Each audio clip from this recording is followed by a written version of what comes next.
Step into the paranormal with Ernie Atwell and David Seiler, brought to you by Paranormal Inc., right here on WLFE DB Radio.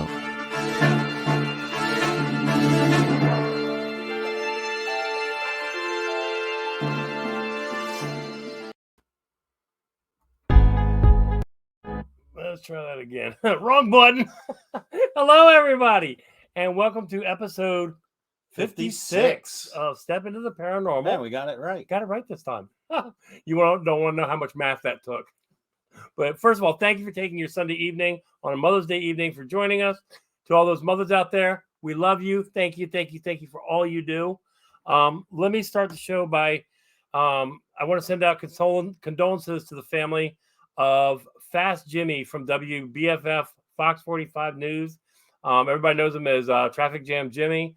Apparently, he passed away yesterday of a massive heart attack. Rest in peace, brother. We'll miss you. It's not going to be the same watching without. Yeah, no doubt. I mean, I met him a couple years ago. Really nice guy. And I've known who he was since Captain Chesapeake. Yeah, for you when I was a kid. For you local people, if you're not familiar with who Jimmy was, if you remember the Captain Chesapeake show, he was Monday the Sea Monster. Monday the Sea Monster. Yeah. Yeah. But want to give just a couple real quick special Mother's Day shout outs, of course, to Ruby and to my mother-in-law, who is no longer with us. Happy Mother's Day, Mom. And a very special shout out on Mother's Day to my Aunt Janice. And thank you for the kind words you said about me this morning.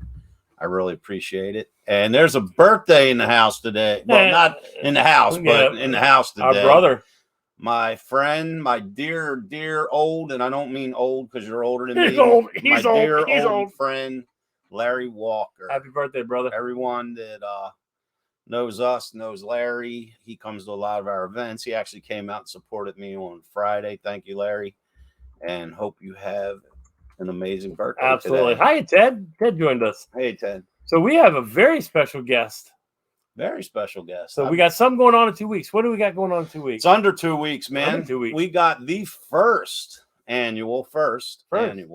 It was originally set for 2020, but we know what killed that. The Strasburg Paravation event in Strasburg, Virginia from May 20th through the 22nd. And this special lady that we're about to bring in, Miss Jennifer Kennedy, she is the founder and organizer of this amazing event that we're all going to be with. How you doing? Hi. Are you bring your mic a little closer to your mouth? There. Does that work now? Yep. You're a little muffled, but we got you. There you go. Okay. How you doing, Jennifer? I'm doing all right. How are you? You know, her mic is not. Give us 1 second, Jennifer. Let me see if I can clear that up. Can you bring the mic a little bit closer to your mouth? Might be better without it. Talk to me again. That's a little better. Yep. Give that a try and see that if we don't, people let us know real quick in the stream. Okay. I have another headset I can try, but I don't know how well it's going to work. Yeah, I think you were going to have to try the other one. Okay. You sounded better without. Yeah, you sounded better without it, but let's see what happens. But she's getting a lot of feedback, so let's see. Ted, what did he say? You all coming up this summer for a weekend? It depends, man. Are you going to have pizza? If you have pizza, pizza, we're there. We're there. All right. Can you hear me? There you go. That's a lot better. There you go. Now we got to show. Man, that one sounds a lot better. Yeah, it's the other one's my old gaming headset. Yeah, that one sounds a lot better. Yeah, that sounds real good. Jennifer, how you doing, dear? I'm doing all right. How are you guys? Doing well. We're making it. It's been a long week. It's been a weird week. We're getting in that phase now. Like Dave and I were just talking before we went on the air here, that we're starting to get that pre-anticipation, not jitters, but excitement about the event. We've really been looking forward to this event. And we were heartbroken when it had to be postponed because of the pandemic. And when you came up to us in Gettysburg last year and told us it was back on, man, we were just so excited. we can't wait to get back down that way and see everyone that we know from down that area, and it's going to be amazing. And from what I hear, from what I'm reading, what you're telling me, we got a lot of people coming from all over, not just down that way. Yes, yes. I have several people who are flying in. Hmm. Um, Jeremy Leonard is going to be there. He's coming up from Louisiana. Hmm. Um, the Foxes, I know they're flying in. I can't remember from where though. Hmm. Yeah, Um, I spoke briefly with Jeremy. I believe it was last week we were talking about the event, and it's actually it'll be Dave. I mean, Dave and I are friends with Jeremy, but through Mike King, of course. But it'll be our first time actually meeting him in person. So even though we've been friends with him, chatting with him for years, wow, it's going to be great to meet him. Absolutely. And one of our hey, I was so happy to hear this, man. You have one of our dearest friends from upstate New York coming down to join us. which one is that? Christopher. Yeah, Chris. Yeah. Yes. He's driving. Oh yeah. Oh wow. Yeah. Yeah, he's making the drive. I'm really happy about him being able to come, because when I was planning it in 2020, he wasn't going to be able to make it. That's what he said. Yeah. So I'm really excited to have him. Because we were just with Chris last month when we were all up in Rochester for the Parafest, and he's such a funny guy, man. I mean, he's so amazing in his story, and it's just a lot of people may have saw him on different shows on the Travel Channel, and he's known as the Ghost Boy of Geneseo. So he's one of the speakers, right?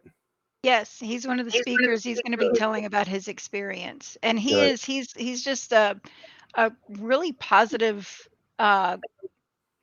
attitude, like a really fun energy to be around. It's a funny story.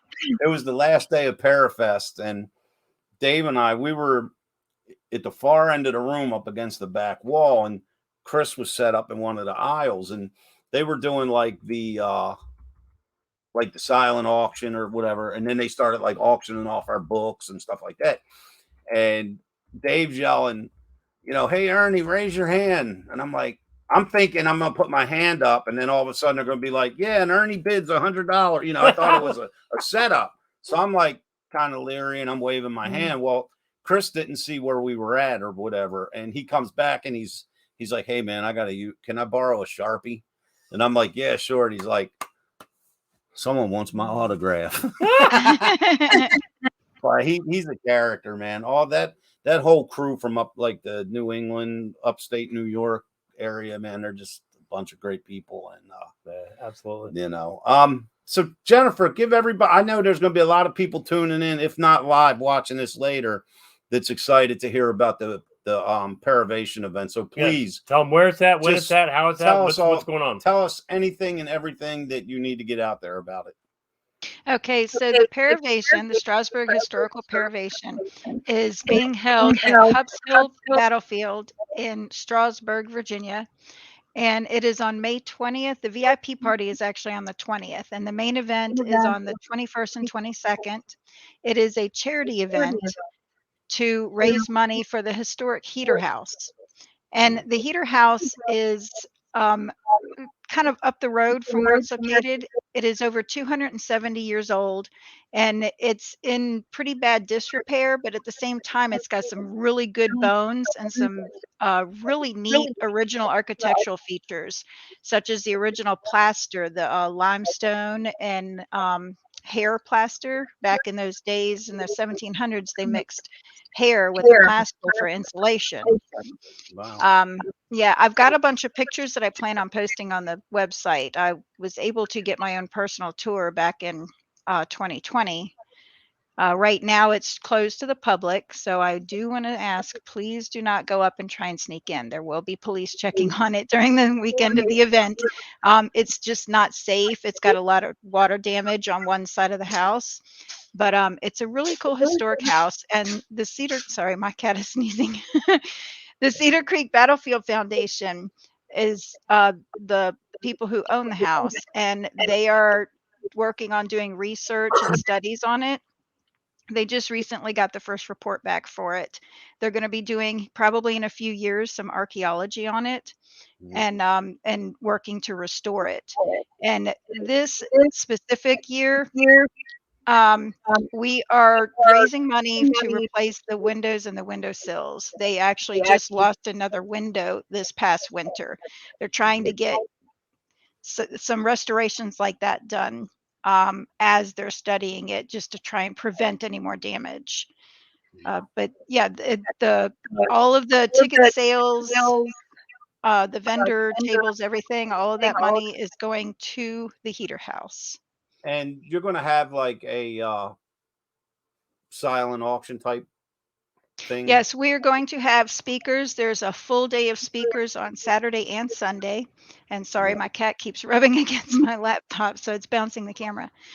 Full day of speakers Saturday and Sunday. The VIP party is Friday from 7 p.m. to 10 p.m. and that is in the banquet room at the Ramada Inn, which is directly across the street from the event.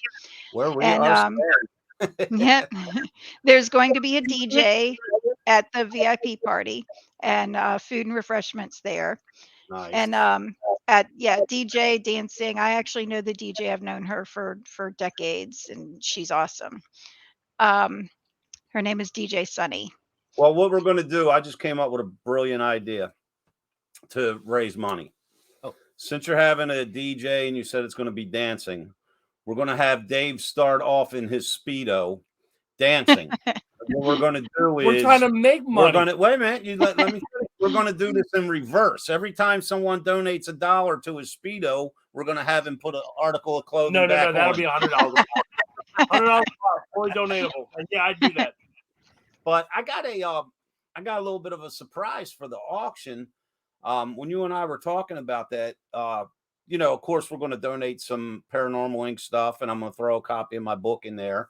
But also, adding to the little bundle provided by Dave and I, my editor just published her 8th book, and it's a children's book.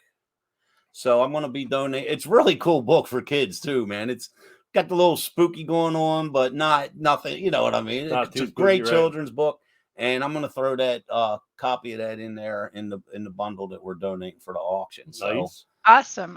Yeah, I'm taking donations from the vendors. The Cedar Creek Battlefield Foundation is also going to be putting together some gift baskets, some artwork, a lot of cool stuff.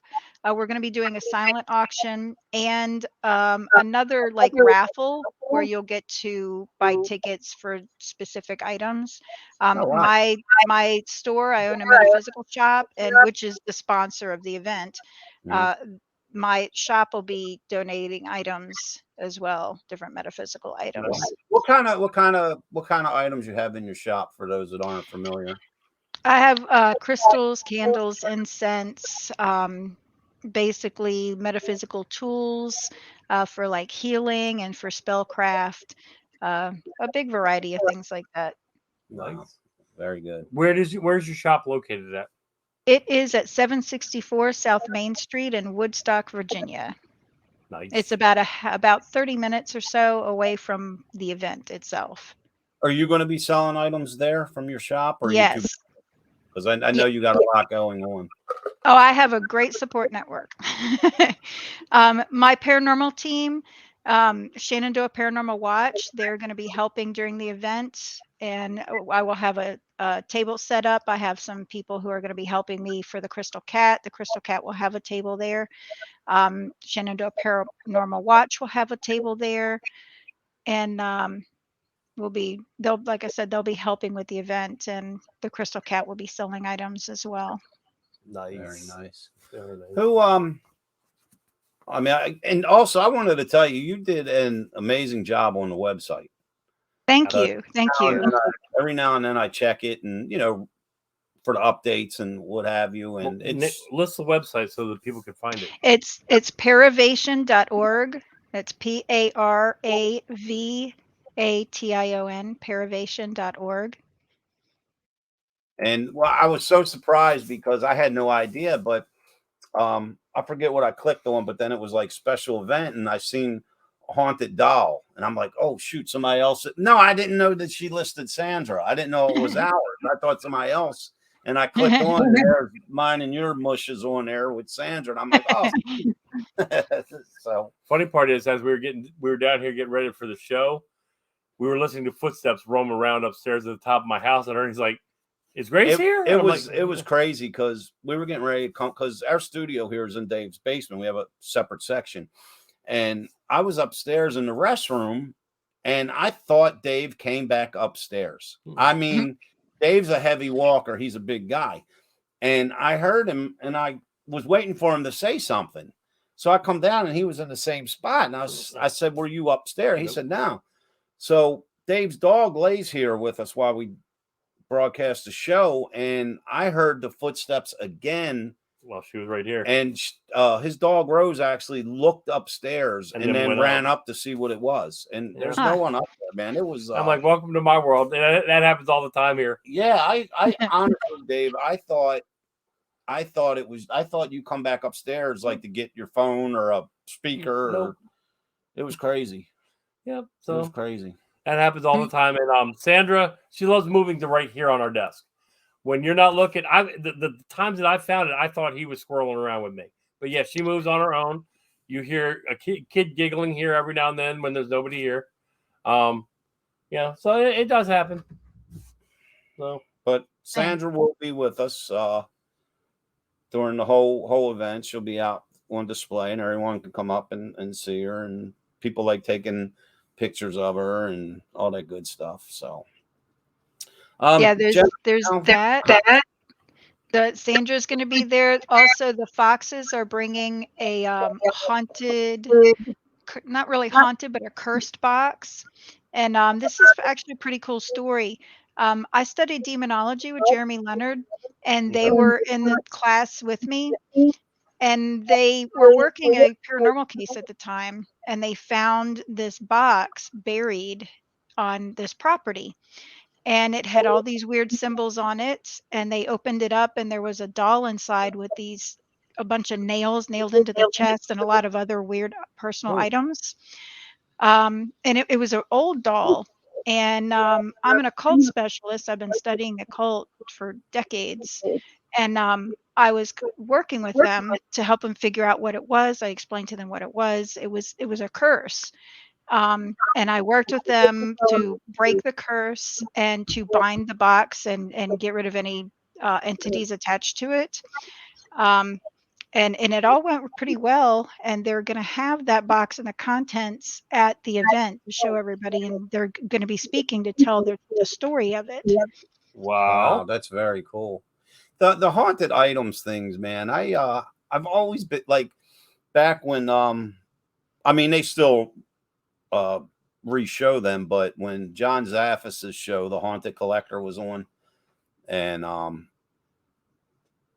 Brian Cano and the rest of his crew was on there, that was such an amazing show, man. And I got such a kick out of it, because some of the items that they would come across and find and take out of there, and of course, you know, the client would want some sort of resolution from it, so it would be stored in the John's museum. But it was so cool, some of the items they get out of there. Oh yeah, I mean? Oh yeah, absolutely. But it's funny you were talking about the occult and all that stuff. I know this is a sidetrack, but the other night when Dave and I were at the VFW, I was in the back of I can't think of the guy's name. I was in the back of the room sitting there at the table while Margaret was speaking, and I was signing a book for one of the people there. His name, all I know, his name was Jim, but he kept looking at me and he goes, "Man, them eyes." And I was like, "Huh?" He goes, "Your eyes look like," and you may know who I'm referencing. I can't think of the guy's name, and I know the whole story, but he was, God forgive me, he was the founder of the Church of Satan in California. Anton LaVey. Yeah. Anton LaVey. Yep.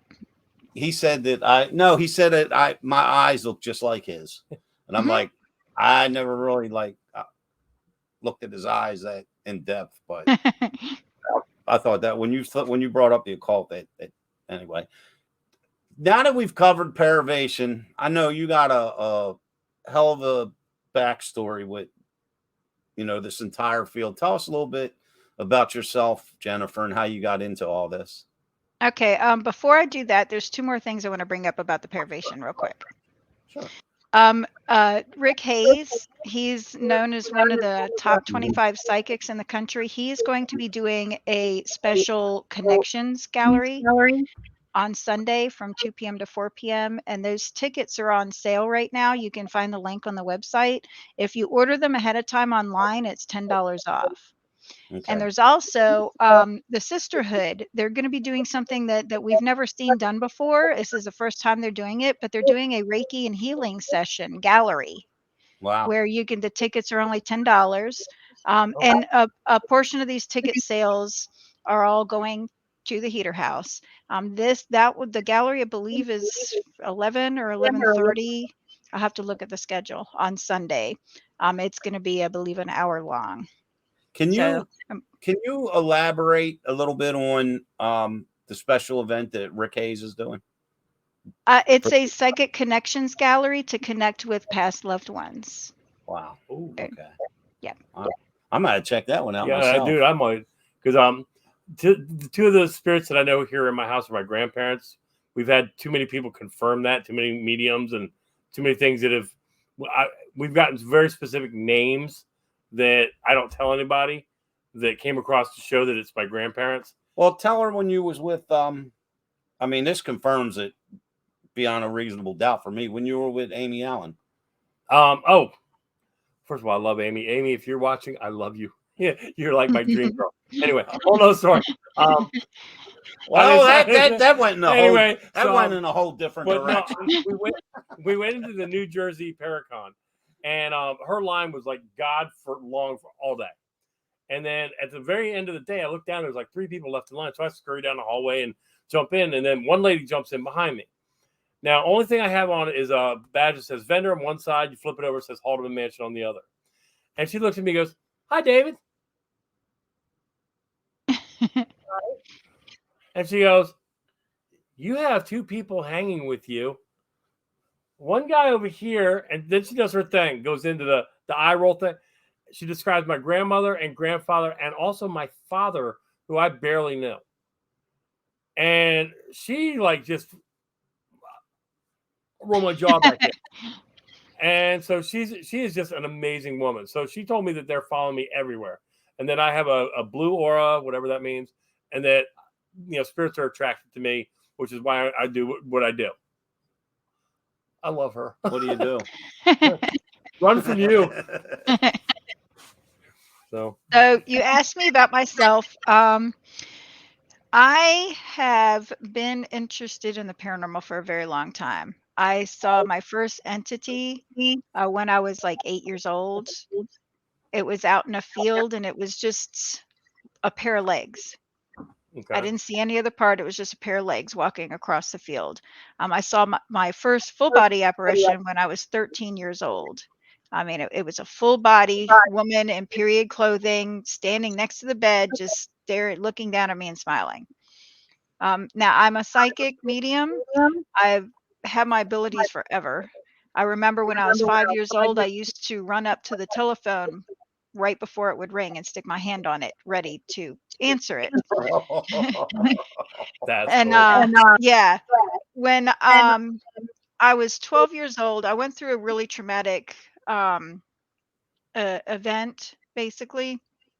And when I was around 12 years old, I discovered what all these things that I could do were. I discovered what ESP was and what psychic abilities were. So I went to the school library and I checked out every kind of book I could to learn about them. And I have been honing my abilities ever since. So that it's been like close to 40 years.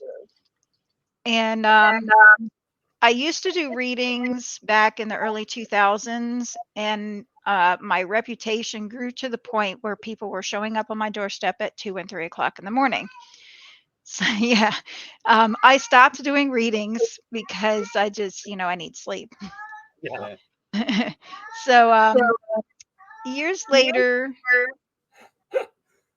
You can probably hear my cat I love crying it. in the background. It sounds like he's like, "Oh, help, he wants to play with my other cat, and she's just staring at him. She won't play with them. That's what he does when he wants to play, is he cries at them. That's funny. But anyways, I developed fibromyalgia in 2012, and I kind of had to totally reinvent myself. And I kind of said to myself, look, I've got these abilities and I'm not putting use to them. I was trying to find some new things to do. And I had been hobby paranormal investigating on my own for years. And I decided to go ahead and try and join a paranormal team. And so I did. And that was in 2017. I've been on a couple different paranormal teams. I have my own team now. So, I mean, that's what led me into the whole paranormal field. Now, on the other side, the historic side, I am currently in college to finish the degree that I started 25 years ago. And that is, I am a triple major in anthropology, specializing in archaeology, Oh, and wow. philosophy and history. So that aspect, I've been fascinated and interested in history, historic places, and archaeology since I was like 20, 19. So that's kind of both worlds coming together. Right. Nice. And I'm That's actually doing an internship for archaeology at a different place called Belgrove Plantation. That is like right next to the heater house. And I'm yeah. hoping to be able to work on the archaeology of the heater house in the future. Maybe that's my hope. I don't know if it's going to happen, but I actually heard of Belgrove Plantation because the reason that sticks out in my mind, the main road going to my house is Belgrove Road. Mm. And I don't remember if I saw something or I read something, but it was about Belgrove. And I was like, oh, wow. And I just found that like cool, you know. So, what is, Jennifer, what is one of the, whether it's with your current team that you formed or one of your prior teams, what's one of your most memorable investigations? that would definitely have to be a house that it was a personal residence. And I'm just going to give the city name because it's a big city, in Harrisonburg, Virginia. This house it sits on, hold on, I've got a cat fight. Ah, Sorry. This house sits on historic land. And I didn't know the history of the house when I went in. I went in and we actually investigated this house 3 different times. Uh, I went in, I did my psychic reading of the house. I came across several different entities there, like several. Mm. And our investigations, we picked up some of the most amazing EVPs I've ever heard. Class A, sound like you're in the same room. And I actually had Cody Ray with taps. Mm-hmm. I at the pajama factory, I let him hear a few of them, and he ran them through different types of software. He taught me how to use them to determine if they were human or not. And he was pretty fascinated because the software showed that they weren't human. Right. They were on a totally different decibel level. And but this house, there were so many different EVPs and so many different entities, and it was just a cool house historically. But once I went in and did the historical research for the house, and everything that I had seen, all the entities, Civil War soldiers and stuff, it all lined up. When I was there doing my read, now it was the main house and there was a slave house out back. It was pre Civil War. And when I was out back, I saw a line of Union soldiers, like a big line of Union soldiers walking across the field, and they had like their heads down. They were all disheveled and they looked defeated. And when I did the historic research, I learned that literally in their backyard was where a specific Civil War battle, I found the old maps and everything, converged oh, right wow. in the backyard, and the Union lost. I saw a specific Union soldier, and I was speaking to the Union soldier. He would not cross over, tried to get him to cross over because he felt immense guilt because when he left for the war, he told his wife that he would return, and he never returned. Wow. And he's afraid to face her on the other side, so he would not cross over. Wow. Wow. Yeah, we had EVPs of women and children. And doing the history, looking at the history of the house, I went through looking at all the deeds, and come to find out the house has been in the exact same family ever since the land was taken, basically. Oh, wow. It's still to this day in the same family. And what town was this? You said Harrisonburg, Virginia. I've never heard of that. It's actually like about an hour south of where I live. Huh. But I saw Revolutionary War soldiers there. I actually saw a specific type of uniform that I was not like the normal Revolutionary War uniforms, and I went and did some digging to look for the uniforms, and I discovered that the uniform that I saw this soldier wearing was a Brigadoon uniform. And come to find out in the family history, they had a family member that was in the Brigadoons. Oh, wow. It was such a cool case because the personal experiences and the EVPs and the things that we caught, the evidence, everything just lined up, not just with what I experienced as a psychic, but historically as well. There's a child's voice that kept seeing and hearing a child there. Come to find out, there was a 3-year-old child in the family back in the pre-Civil War part that had passed away. Oh, wow. You know, lined up with the size and everything of the child that they That's were the seeing. kind of stuff when it starts lining up like that. I just love.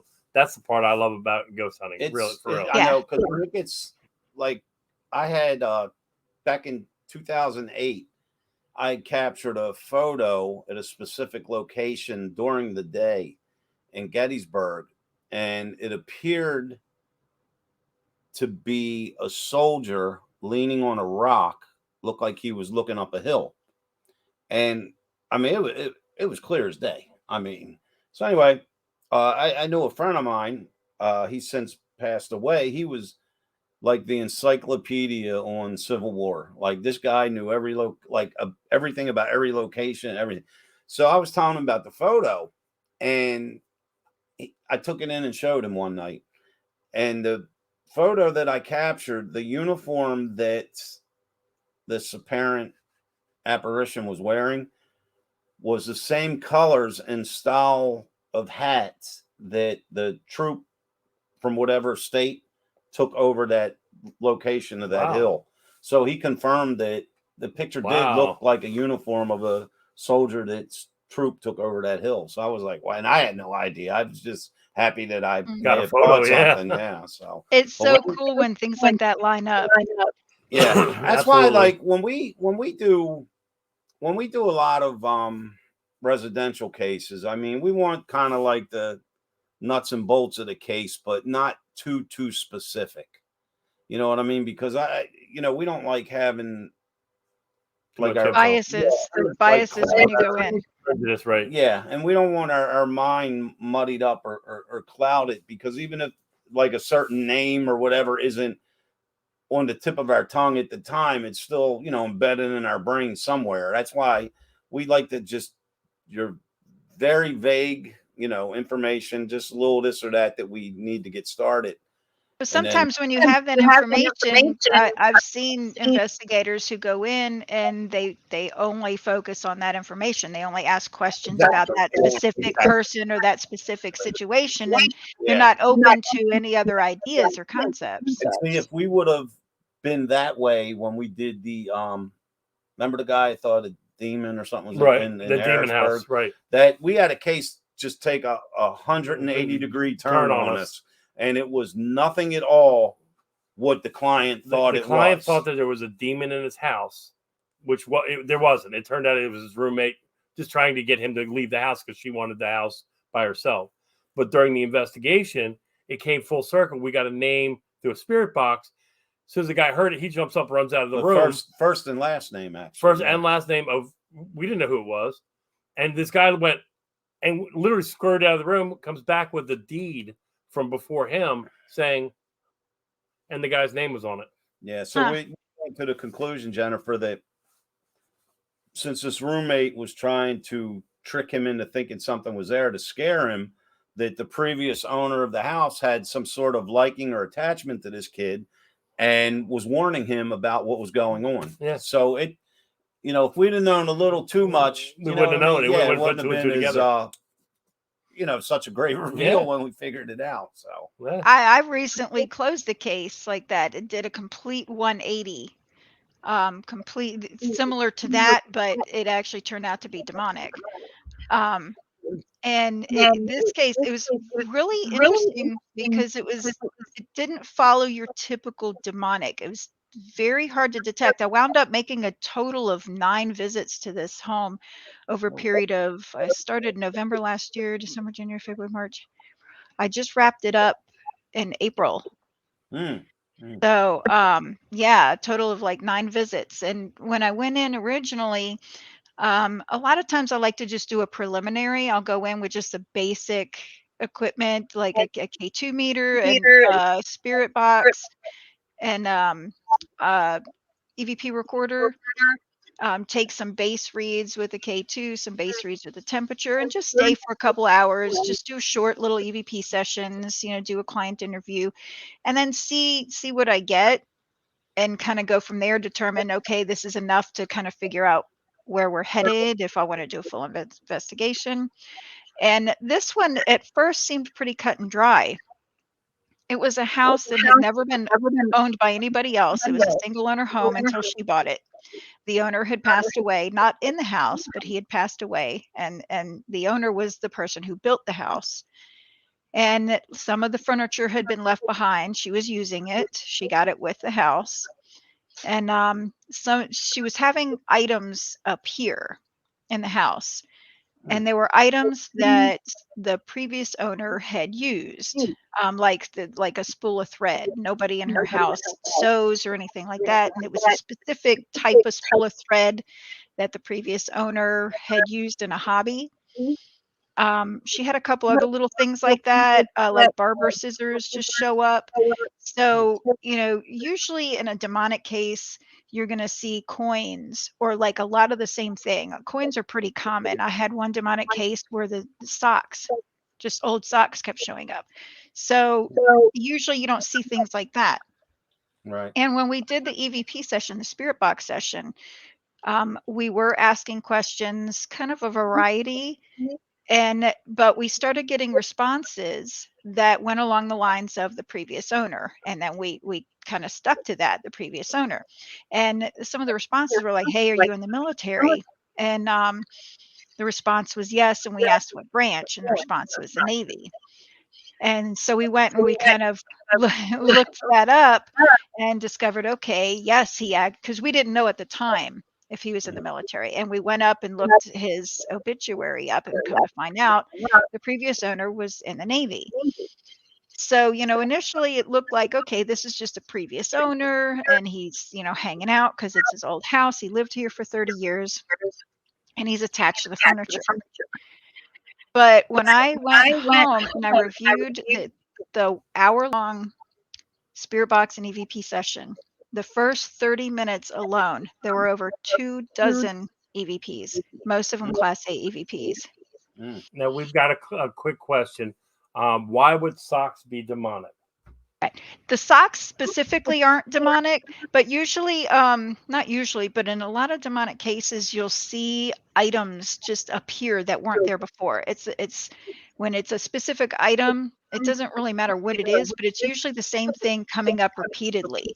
And often it'll be rocks. It could be something as simple as pencils. It's not the item that's demonic. It's just that it's a specific kind of item that shows up repeatedly over and over that wasn't there to begin with.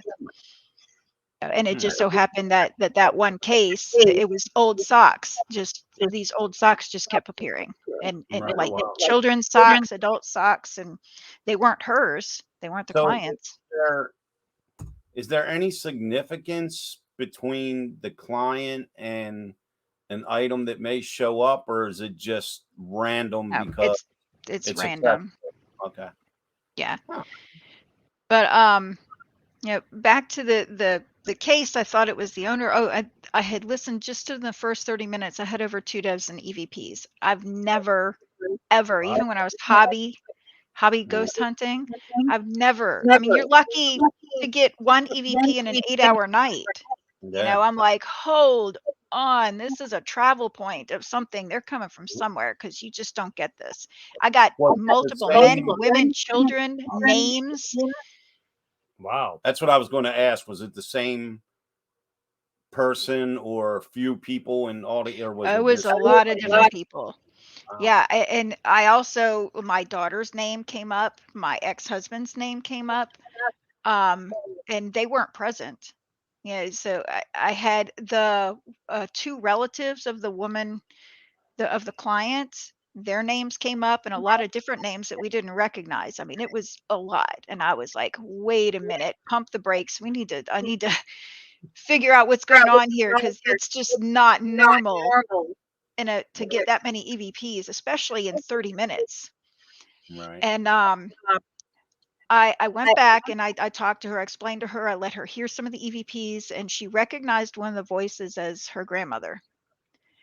Oh, wow. But I told her, like, look, initially I was going to do a crossing over and wrap the case up, and I told her there's something else going on here. There's got to be a portal here or some sort of travel point.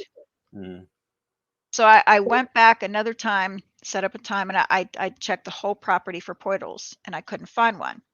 Okay. So I set up an investigation, a full-blown investigation. And I was talking with Melody Brooke, who's also going to be at the Paravation. Nice. She was initially going to come help with the investigation, but she wound up not being able to. But she told me, you need to check mirrors. So when I did the full investigation, I checked the mirrors and come to find out in the primary room that was experiencing the activity, there was indeed a portal. It was a closet. The whole entire closet door was a mirror. Those old 80s style closet doors. It Okay. was all a mirror and there was a portal on it. Yeah, Melody's amazing. She helped us. We called Melody and Ray in, I guess it was like a year and a half ago. During the winter time. Yeah, Mike King had brought us a case down in West Virginia, and we knew that it was going to require some of the things that Melody, is capable of doing. Yep. And she's just amazing, her and Ray. And it's always such a pleasure when we do things like that together. I actually spoke to Melody yesterday, so everyone's so excited about this. Oh yeah. event. Oh yeah. Hey, She's going to actually be leading the paranormal investigation. That I forgot to mention that there is going to be I was just ready. Jennifer, that's just what I was getting ready. That's where I was leading with this. I was going to say, because you're talking about the investigations, and I was like, let everyone know about the investigation there. Yeah, at the Paravation event, there's going to be a public investigation of the Hups Hill battlefield, which is haunted. I'm not going to give any information. I already know some of the information about it. There is definitely a resident spirit, and they've had reports dating back to the 80s. They were actually featured on a TV show back in the 80s for the haunting. But there's going to be a public investigation. Tickets are $50, and we're splitting everybody up in 2 groups. And one group is going to be led by Steve Dills from Ghost Finders and Melody Brooke, and the other group is going to be led by Jeremy Leonard and myself and John and Debbie Covey. Good. Nice. Yeah, Steve. I talked to Steve about a week or 2 ago. He's up there with Dan Class. He's like I said, I keep saying the same thing, but everybody I talked to is so excited. Yeah. We've been looking forward to this for so long. I keep going in my head every day, like, is there something I forgot to do? I feel like I should be doing something, and I keep going over, no, I've done everything. I can't believe it's finally here, man. I got just a few more evenings of work, and then I'm done until we come back. I can't wait. Yeah, he's like bragging. I got this and this, and then I got 7 days off in the Paravation. I'm like, oh my Lord. Gonna be nice, And man. so far, the weather's supposed to be really nice. It's supposed to be in the mid 70s Nice. over Very the good. weekend. I'm Very keeping good. an eye on it. I'm so looking forward to just the variety of vendors that are there. I mean, it's going to be Yeah, so much. I just got another vendor today. I mean, it's being that it's outdoors and indoors, primarily outdoors, because the outdoors, it's on the battlefield. So I have almost an unlimited amount of space. I can put as many vendors in as I want. The indoors, there's going to be a few vendors. You guys are in the indoors. And that's where the speakers are. There's an actual auditorium and everything for the speakers to speak. I think Jeremy's inside too, right? I think he's like Yes. the next room over from And Mike King is with us. and Mike's Yes. with us, of course. Yes. When you first enter the building is actually the gift shop and the museum. So when you first enter, you're entering into the gift shop, and you guys and Rebecca Foster are going to be in the gift shop. And then you keep walk past you guys, and you go into the museum. And inside the museum is where the auditorium, where the speakers are going to be. Melody Brooke is going to be in there, Rick Hayes, Jeremy Leonard, Krista Cesare, and John and Debbie Covey are all going to be inside there. And you can walk around and see the Civil War museum in there for free. Our cameraman John McGinnis is asking how much are the tickets for the Paravation? Okay, it depends on which things you want. The general admission tickets for just to get in for Saturday and Sunday are $10 for each day. But if you buy tickets ahead of time online, you can get both days for $15. The paranormal investigation is $50. The VIP party is $10. Rick Hayes's Connections Gallery, if you buy tickets in person, it's $50, I believe. And if you buy them online, it's $40. And the Reiki and healing session is $10. Now, if you buy your tickets online, and the links are on the website, you can get discounts. Like I believe there's an all-in-one ticket for $70. And that gives you the general admission for both days and the VIP party and the investigation. I'm looking forward to the VIP party. I am too. Now we got a question from Madeline Chaprow. She forgot to ask, do you have an online shop? Me, myself, or well, the Crystal Cat is online. I do have an online website. Everything that's in my store is on the website, and that's at thecrystalcatonline.com. And then I have my own personal psychic website. It's psychicjenkennedy.com. Nice. Very good. Well, we've got a little bit of follow-up to do at the end of the show, but we appreciate you being on with us, and thank you. We will see you in like a week and a half. Thank you. Yeah, Jennifer, I'm sure I'll speak to you prior, but if I don't speak to you, Dave and I are arriving early on Friday. I may get there a little bit earlier than Dave. So I will hit you up as soon as we get into town and get checked in. And I'm just happy that the VIP party is where we're staying at. Yeah. I tried to keep everything centralized so you don't have to travel around much. That's so cool because when Dave unloads my car to set everything up Saturday, he doesn't have far to walk, just across the street. Yep. And I was very fortunate that the Ramada Inn was happy to be a sponsor and provide the hotel room block and the banquet room. I called to make the reservations for Dave and I, and the lady I spoke with, she like knew everything about it and was like, she sounded more excited than I was. And I was like, oh, yeah. Everybody in the area that is very excited. The town of Strasbourg. I've been very fortunate. Everybody's just been completely on board and super excited about the whole event. And that's why I said, as long as it's a success and nothing goes terribly disastrous, everybody wants to keep it going on annually. That's good. Absolutely. And for those watching that are attending, we will be speaking at 12 noon on Sunday. So you'll get to hear me babble just a little bit more. I'm the guy behind the scenes. I do this. Jennifer, thank you for taking an hour out of Mother's Day to spend with Dave and I. And thank you for having me. To you and to everyone out there. And we will be in touch, and we will see you in a little over a week. Yeah, amen. Awesome. See you guys then. See ya. Bye. Bye. I got to give a shout out to a first time viewer, Daryl Birch. I used to work with him at Data Prize 10 years ago. Oh, wow. He used to be my manager. What's up, Daryl? Daryl, thanks for joining us, bro. So thank you guys, all of you, for joining us on this Mother's Day. He just sent a message. He said that the only reason he tuned in is because you owe him money. This is a bull. Oh, So man. thank you guys. Happy Mother's Day, everyone. Thank you for Thank you. tuning in. And make sure you come down and see all of us at the Paravation event May 20 through 22nd, Strasburg, Virginia. If you need any information whatsoever, check out the website, paravation.org, or just contact Dave or I, and we'll get you there. Definitely. Guys, thank you guys. Love you. Stay with us along the way. We'll see you. Bye. You've been listening to Step into the Paranormal with Ernie Atwell and David Seiler. Thank you for listening, and listen in next week for another topic and more great guests, right here on WLFE DB Radio Network.